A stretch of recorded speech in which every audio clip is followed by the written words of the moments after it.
Welcome back to CNN in Time.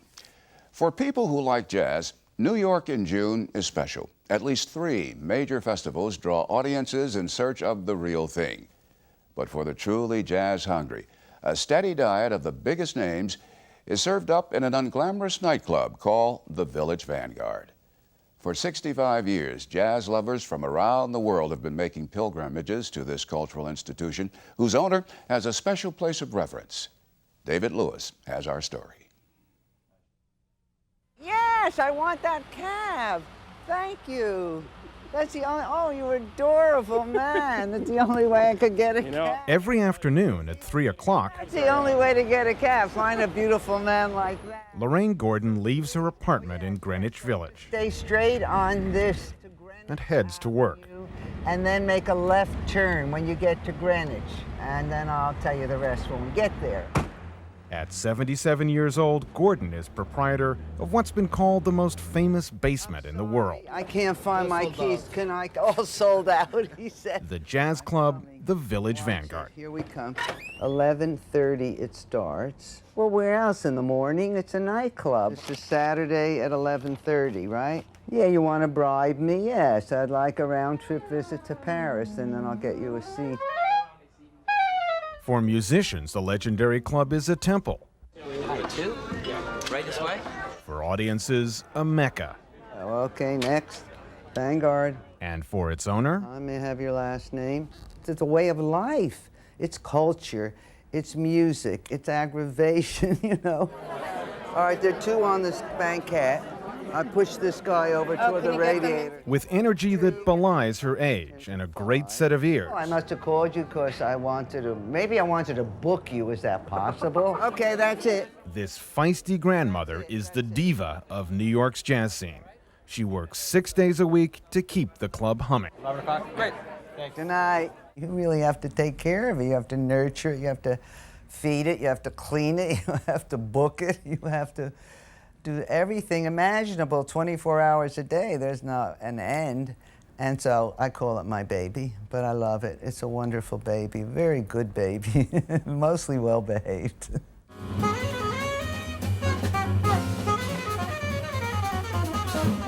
If the club is her baby, the musicians are her extended family. Lorraine, to me, is a true artist. Saxophone player Joshua Redman first met Lorraine when he was a college student at Harvard.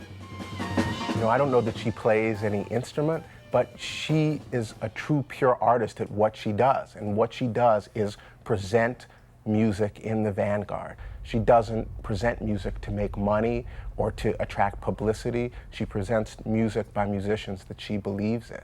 And that's artistic integrity. Lorraine Gordon's interest in jazz began as a teenager growing up in Newark, New Jersey. Records and radio fueled her passion. I used to hear a record show on the radio that played a lot of great jazz. The label happened to be Blue Note Records. And I said, well, whoever made those records is truly a genius. And subsequently, on one of my visits to New York City, I met the man who made the records. And a few years later, we got married. That man was Alfred Lyon, founder of Blue Note Records, a label that would become one of the most influential in jazz. So all we did was record, eat, sleep, go home, go to the office. I mostly knew musicians, and if it could be Louis Armstrong, it could be Sidney Bechet, that was our life. In the 1940s, Lorraine heard about an unknown musician with an unusual sound and an even more unusual name, Thelonious Monk. I had heard about Thelonious, but I'd never met him.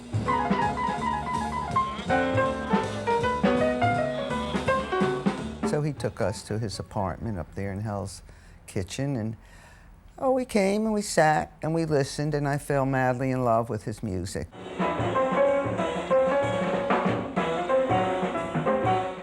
But getting Monk booked into clubs was a tough sell until Lorraine approached the owner of the Village Vanguard, a scrappy nightclub impresario named Max Gordon. He booked them, and nobody came. Max said, "What'd you do to me? You're ruining my business." I said, "Shh, be quiet, Mr. Gordon. That man's a genius." Years later, I heard Max tell everyone, you know, he's a genius. I said, thanks a lot, Dad. However, we agreed to disagree about Monk for the time being, but we agreed about other things. So subsequently, we got married.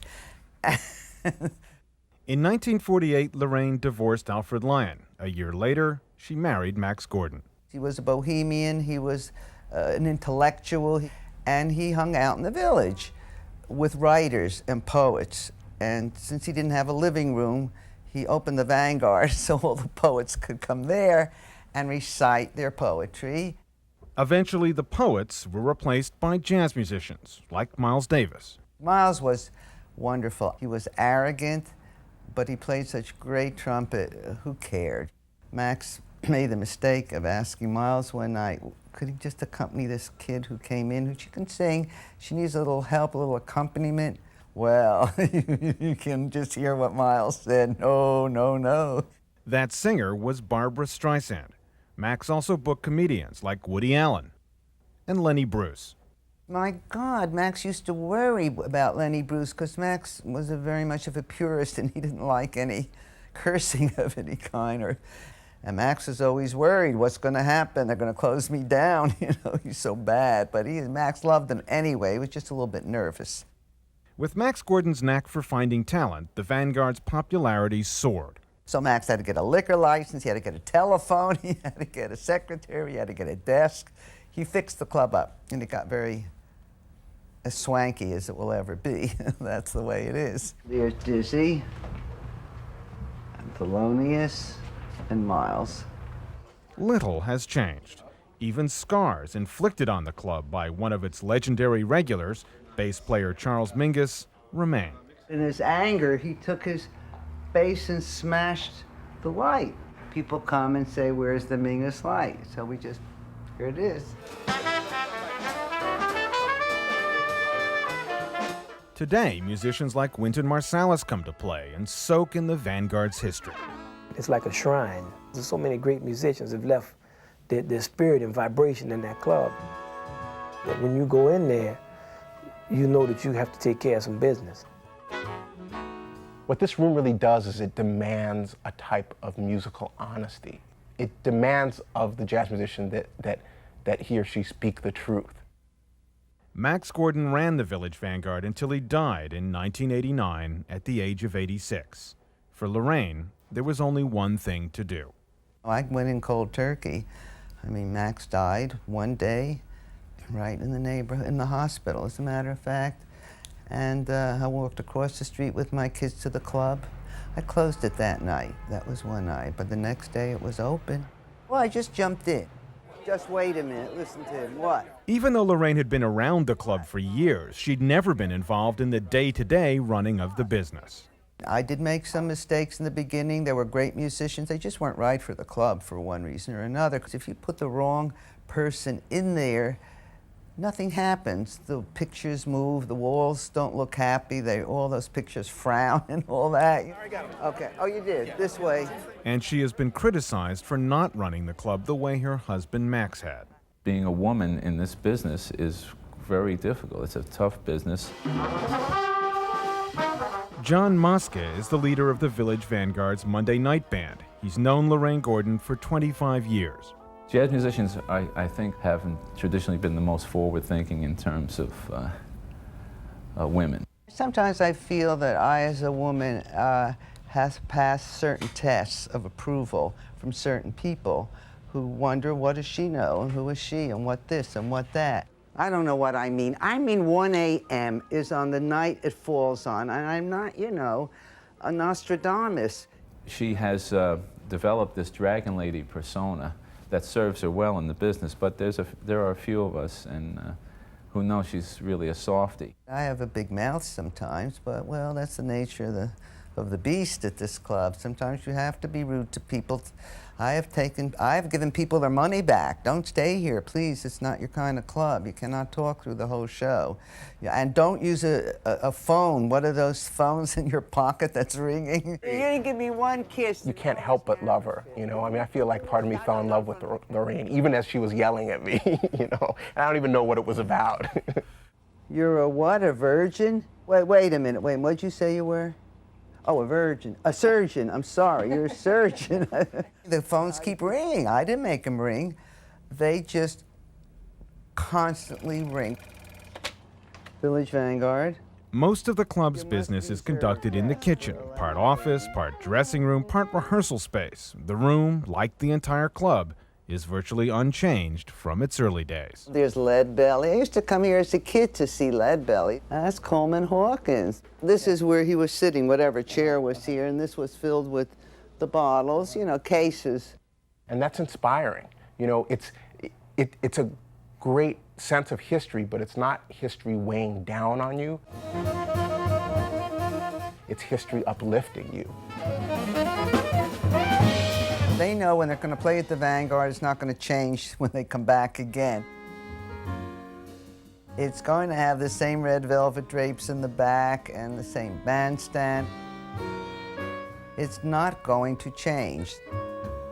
That's the beauty of the place. It's like always coming home to something you're familiar with. And very often, I just look out at the audience and I watch every one of them as they face the bandstand, and I watch their rapture. Each face is like transfixed. The enthusiasm, that's my reward. You make people happy, and isn't that a great thing? That's beautiful, but you come here and that's wonderful. All those beautiful people who are so grateful. We will come back again. My pleasure. I like that. I like it, I love it.